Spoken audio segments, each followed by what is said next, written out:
Good afternoon. Welcome to Downing Street for today's coronavirus press conference. I'm joined by Chief Medical Officer Chris Whitty. Chris, it's good to have you back. And also by Deputy Chief Scientific Advisor Angela McLean.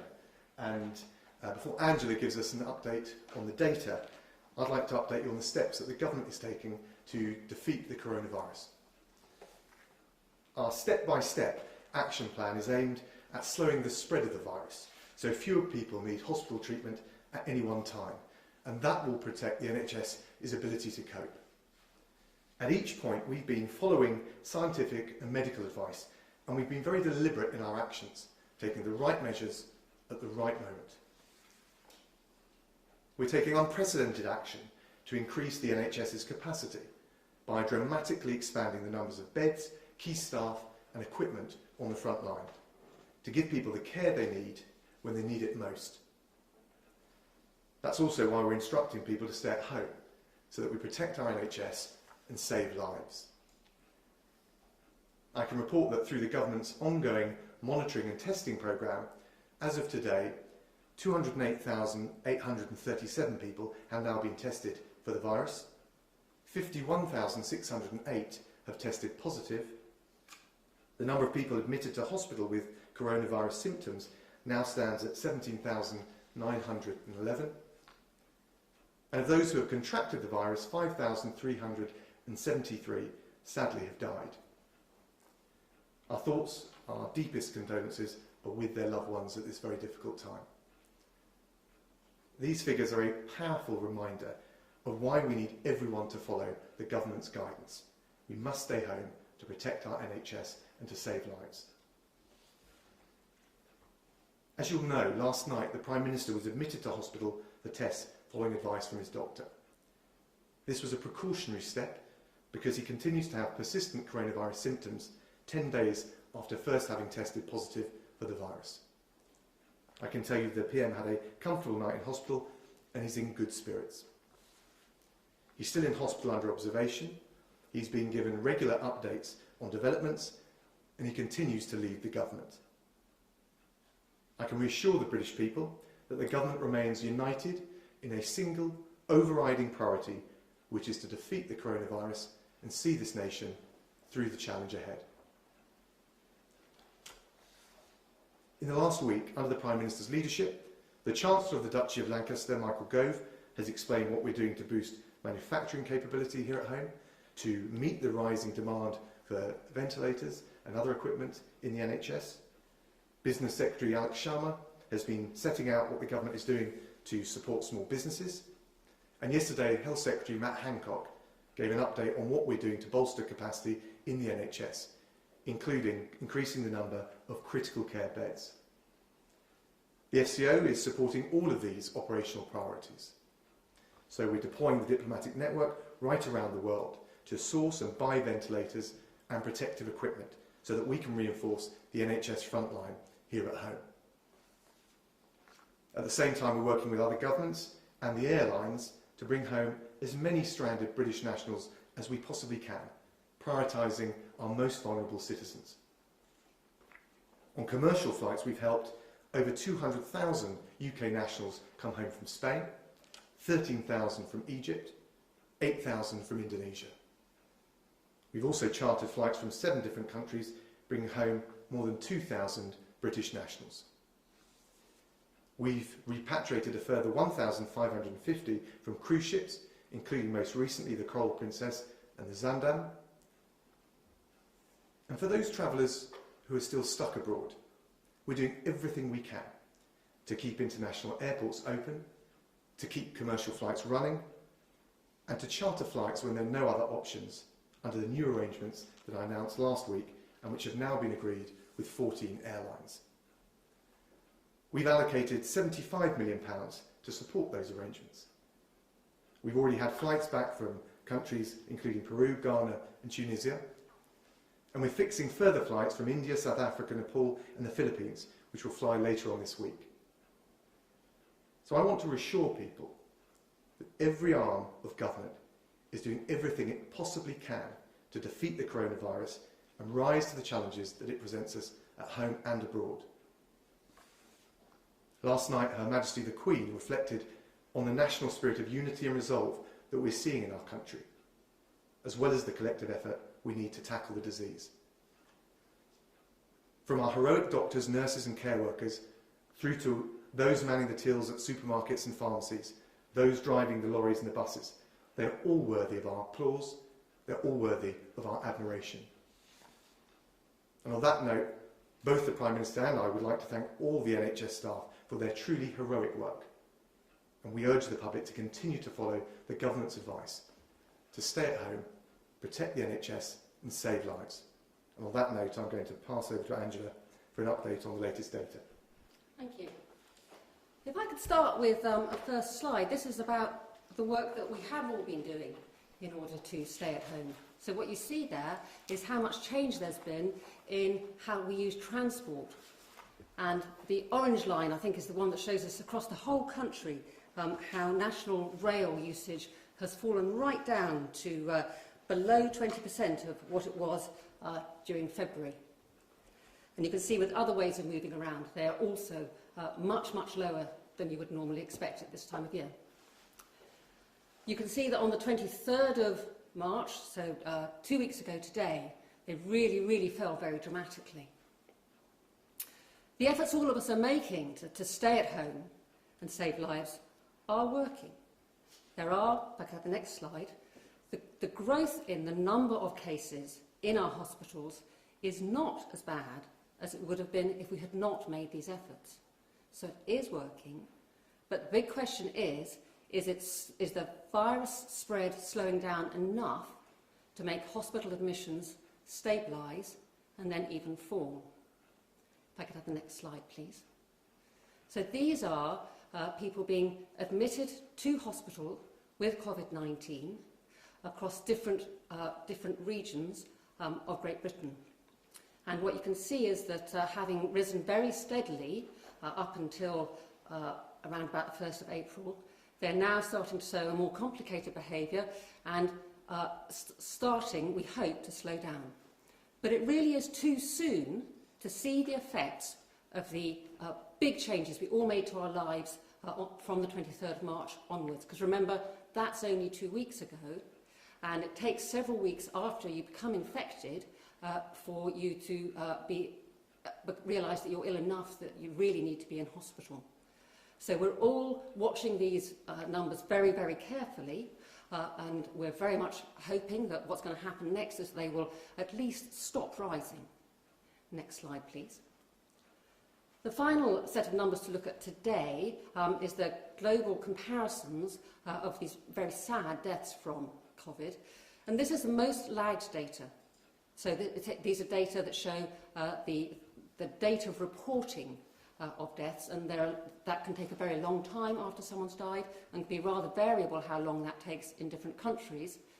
And we will expect, even if the number of people being admitted to hospitals and ITU units does start to stabilise, sadly we do expect this number to keep on rising, because of course it takes time after people have been admitted to hospital for them either to get better or very sadly to die. And then of course it further takes time for those deaths to be reported. So I'll stop there and hand back to Dominic. Angela, thank you very much. So very happy to take questions. Laura Kunsberg from the BBC. Thank you very much, Foreign Secretary. Firstly, on the Prime Minister, if the Prime Minister is ill enough to need to be in hospital, how can he be well enough to run the country at a time of national emergency? Wouldn't it be better if he stepped back even briefly in order to recover properly?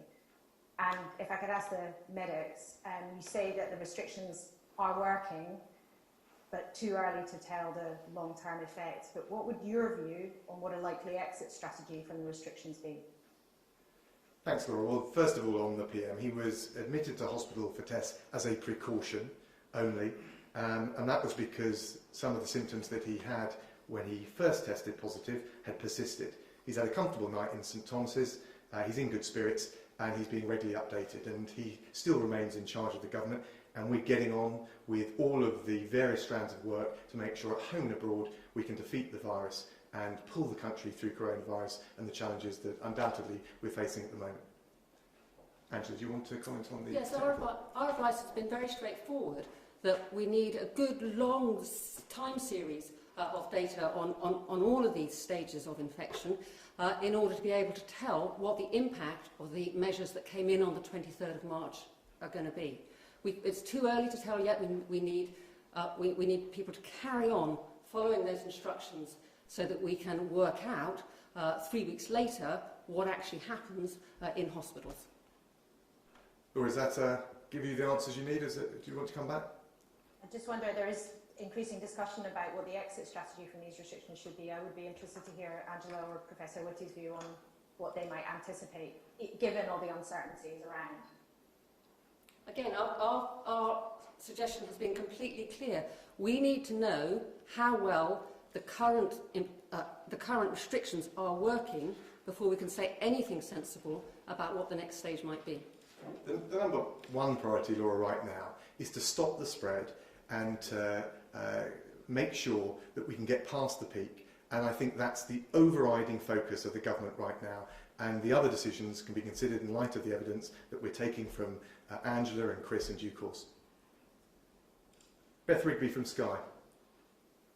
Thank you. Foreign Secretary, one of your team, African Minister James Doddridge, today urged the Prime Minister to rest up and let others do the heavy lifting until he gets better. Do you not agree that the Prime Minister at this moment needs to rest, not work? And a question to Professor Whitty. First, welcome back. It's nice to see you back. We're entering the third week of lockdown. The government said it would review the lockdown at the end of this week. Given we're now approaching the peak of the epidemic, will you be advising ministers to keep these measures in place? And can you give the British people a sense of whether this will continue for weeks or months? Thank you. Well, on your question about the PM, look, he's in charge, but you're right, he'll continue to take doctors' advice on what to do next. And we have a team which, in the way I described, is full throttle, making sure that his directions and his instructions are being implemented and followed through, whether it's the purchase of ventilators through to the diplomatic effort to return UK nationals who are stranded abroad. But as ever, the Prime Minister will take the medical advice that he gets from his doctor. Chris? And just to add, and I'm basically going to say exactly the same thing that Angela said earlier, which is the key thing is to get to the point where we are confident we have reached the peak and this is now beyond the peak. And at that point, I think it is possible to have a serious discussion about all the things we need to do step by step to move to the next phase of managing this. But I think to start having that discussion until we're confident that that's where we've got to would, I think, be a mistake. Robert Peston, ITV. Oh, sorry, Beth, did you want to come back? Yeah, just to follow up, Professor Whitty, though, just to be clear, given that we are approaching the peak and it's the end of the week, whereby the government will review whether to relax restrictions, it seems to me you are saying that the lockdown measures will continue beyond this end of this week. Well, I think to be clear, we do not think we know for certain that the peak will be at the end of this week. This was the point that Angela was making earlier. And I think until we're confident we're there, that will be too early to start calling the point where we can move to the next phase of this epidemic. The government's number one priority, its overriding priority, is to get past the peak. And we do that by stopping the spread, which is why those decisions and those considerations, Beth, you rightly referred to, will have to wait until we're beyond that point. Robert Peston, ITV. Good afternoon. Couple of questions, probably for the two scientific experts. First for Professor Whitty. I think none of us can really know quite how much burden it is, even when one's in the peak of health, to be Prime Minister. The normal advice when somebody's been as ill as the current Prime Minister is to rest in order to get better. I mean, he's not superhuman. Some would argue that he is taking too much of a risk in the extent, to the extent to which he's still working. So as a doctor, Professor Whitty, I was just wondering if you could comment a bit on that. Secondly, I completely understand why you are saying we cannot outline a plan for lifting the restrictions until we know whether the current measures are working. But equally, the damage from a prolonged economic lockdown will be tremendous in the sense that, you know, as an economy, we simply won't be able to generate the revenues, pay taxes, fund public services, and the rest. So I do think the British people would want to feel that the government is working on a workable strategy. And in particular, is it possible to exit the lockdown unless and until we have a programme of mass testing for the virus, and unless and until we have technological solutions for tracing people who may have come into contact with those who have the virus? Well, I'll let Chris comment on the technical aspects, but first of all, just to be clear, the Prime Minister, both in terms of going into St Thomas's yesterday, was taking the advice of doctors, so he's followed the doctor's advice there, and in terms of his recovery in the days ahead, will continue to do so.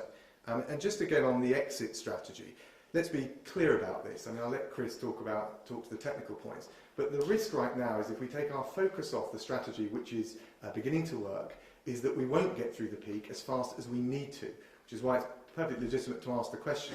But the government's overriding priority has got to be to keep up the work and the commitment that so many people have made to make sure that we maintain the social distancing, we stop the spread, we protect the NHS as we come through the peak.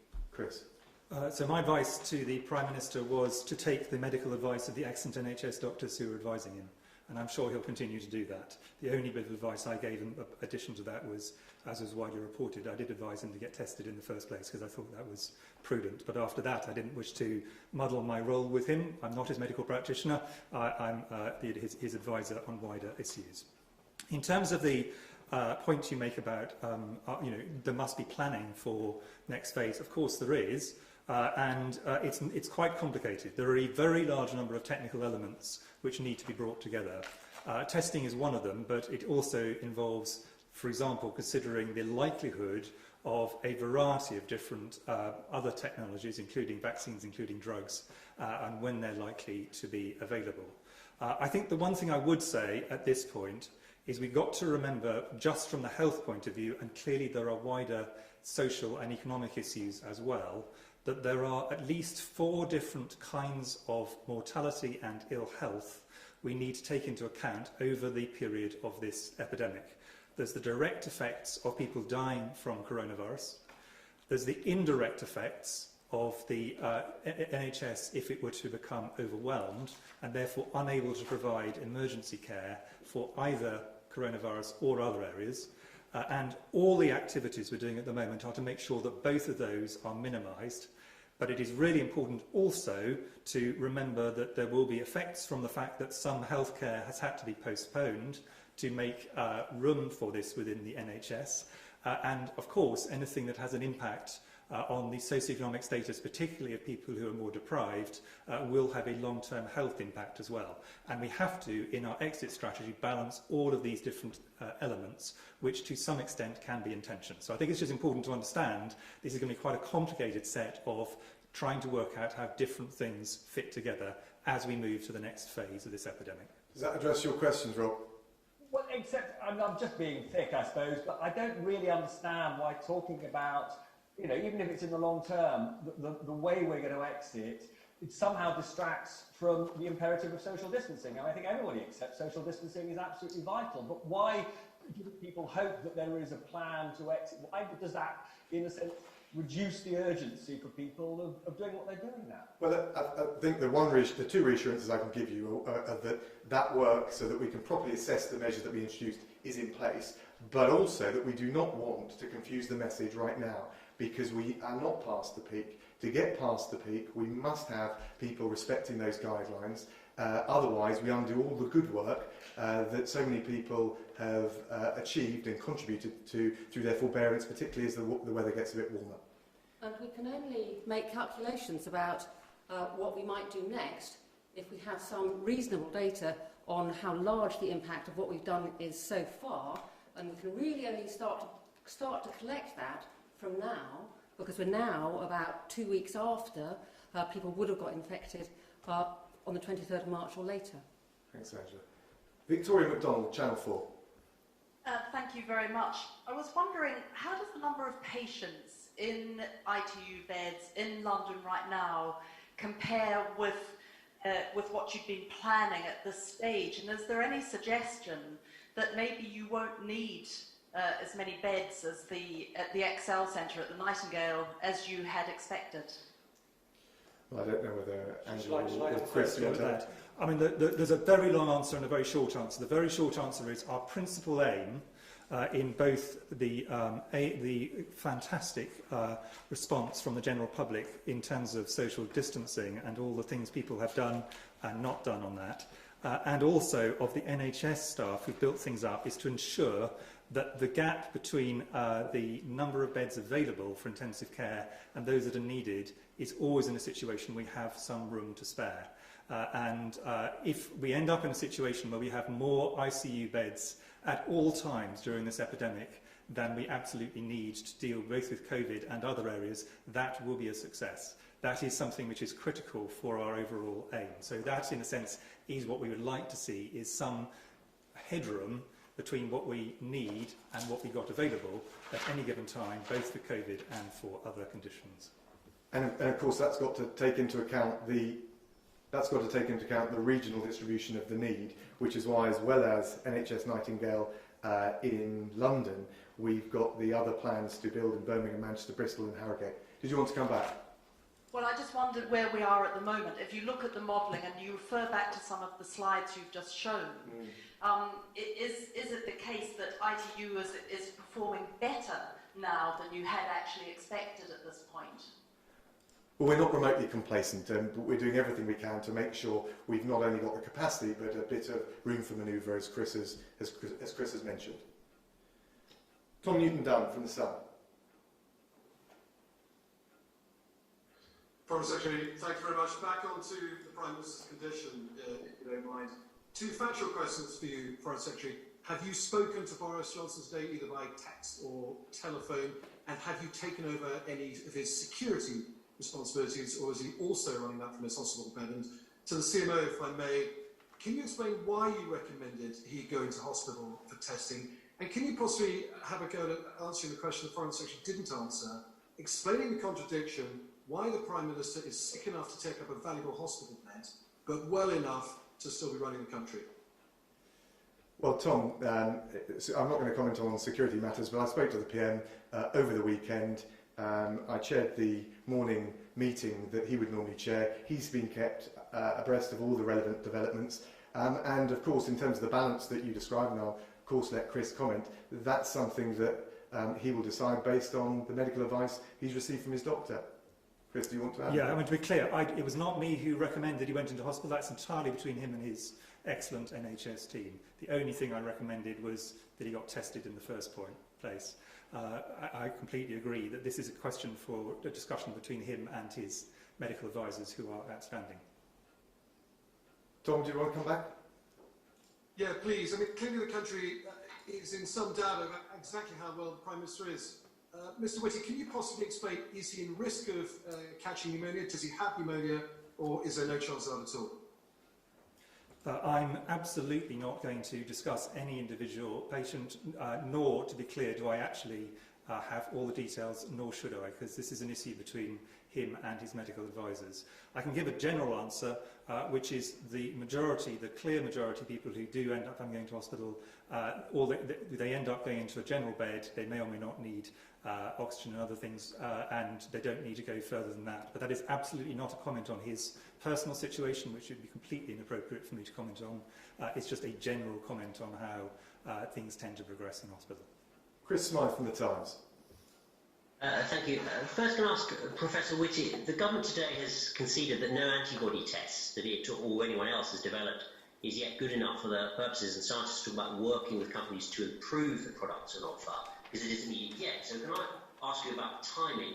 At exactly what stage of the epidemic do you want to be using a mass home antibody test, and at what population level of infection would this be needed? And does there come a point where, if no improvement can be made, the tests we have now will have to be good enough? And can I also ask Foreign Secretary, you chaired the coronavirus meeting this morning, you're here this afternoon. If the country and the Prime Minister needs it, do you feel ready to take charge of government? Chris, do you want to go first? Okay. On the antibody tests, so the Antibody tests are at their most useful at a later stage of the epidemic. At this point in time, we would expect quite a small proportion of the population has probably got antibodies, but over time, and there's two reasons for that. There's the proportion actually infected, and then there's a period of time between someone getting an infection and antibodies being routinely detectable. And it depends which kind of antibody you're talking about, how soon that is. But most of the tests most of the labs who looked at this would say 21, 28 days would be the kind of time scale you'd be talking about. So they do tend to be more effective later in the system, in the epidemic. In terms of the current tests we've got at the moment, you've got to remember this is a new disease to which we have had absolutely no knowledge at the beginning of January, and inevitably we're feeling our way to some extent. I am very confident we will develop antibody tests, whether they be lab-based or dipstick-based, over the next period. I'm very confident of that. But the fact that we have not, in our first pass, in the first things that people produced, got ones which are highly effective is not particularly surprising to anybody who understands how tests are developed.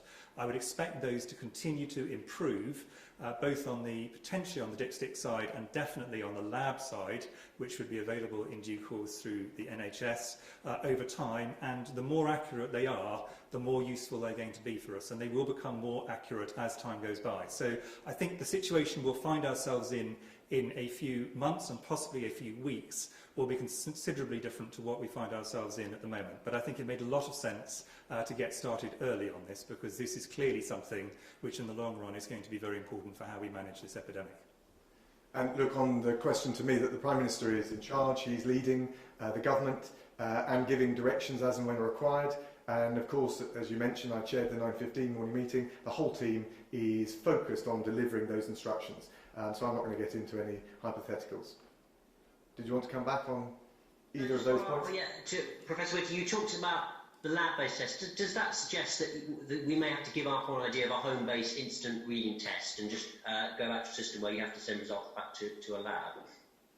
No, it doesn't. It just means that inevitably, the reason that the UK went for quite a lot of tests of different types to begin with is to try a variety of different ones and see which ones work. We expect the technology to improve over time. So I certainly do not think we will be giving up on this at this point. But inevitably, it's going to take a while before we get to the optimal test performance. It would be very surprising if first out the gate, we got to the best outcome that we could for these kinds of tests. Anna from The Telegraph. Dominic Raab, could you first just clarify your answer to Tom Newton-Dunn earlier? Are you saying that you have not spoken to the Prime Minister today?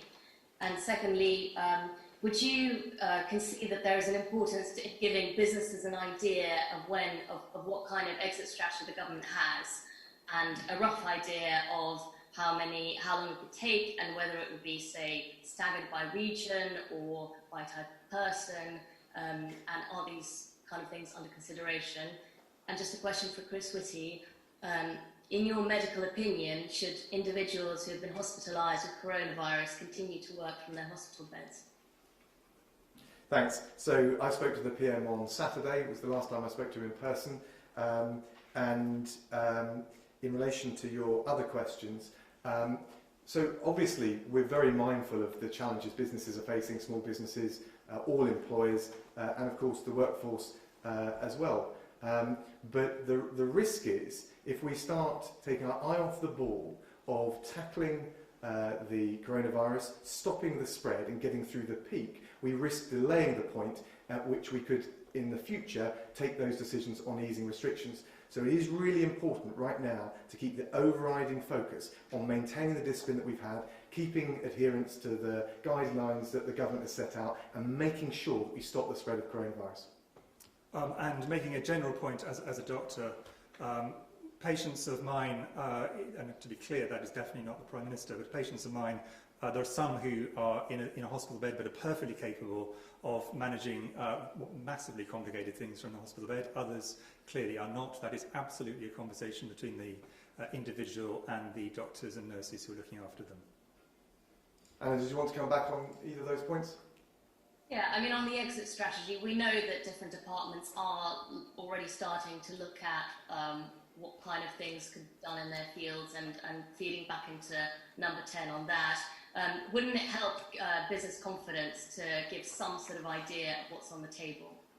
Well, I think the risk is, and it would undermine business confidence, if we took our foot off the pedal and eased up on the restrictions right now, and as a result of that, we found that we weren't stopping the spread of the disease as quickly as we otherwise could. And I think a lot of the business community will understand that. Of course, all of the review and the measures to make sure that we can review the effectiveness of the measures in the way that Angela's described, all of that work is going on. Stefan from City AM. Thank you. Foreign Secretary, thousands of small businesses across the country are waiting on advice about when the rollout of the wage subsidy scheme will be in practice. Can you say today if there will be wage relief for all these businesses by this month's payday? And furthermore, with only 1,000 business loans so far agreed upon by banks through your business loan scheme, does this show that banks are nervy to loan out to businesses? And what more can the government do to ensure that banks act in the national interest through this time? Well, the Chancellor has already announced a £330 billion package to support businesses right the way through to employees. He will set out the further detail as necessary as soon as practical. Of course, we do want to encourage banks to be lending and providing the liquidity, particularly that small and medium-sized businesses need. So that is important, and we do want that message, along with the support we've given to small businesses and banks, to be conveyed as clearly as possible and to be acted upon. Just as a follow-up, Sure. I do understand that you have said this to banks and you have said that it is important to act like this, but is there anything you can actually do to twist the arms of banks to ensure they do act in this way? Well, the Treasury Ministers are in regular contact with the banks. We're looking at both what they need, but also critically how we get the finance to the businesses which are viable but are just struggling with the challenge of coronavirus. And we want to make sure particularly those vulnerable small businesses, medium-sized businesses, can see their way through this crisis. And I know the Chancellor and the Treasury team doing everything they can to make sure that that can be done. Thank you all very much.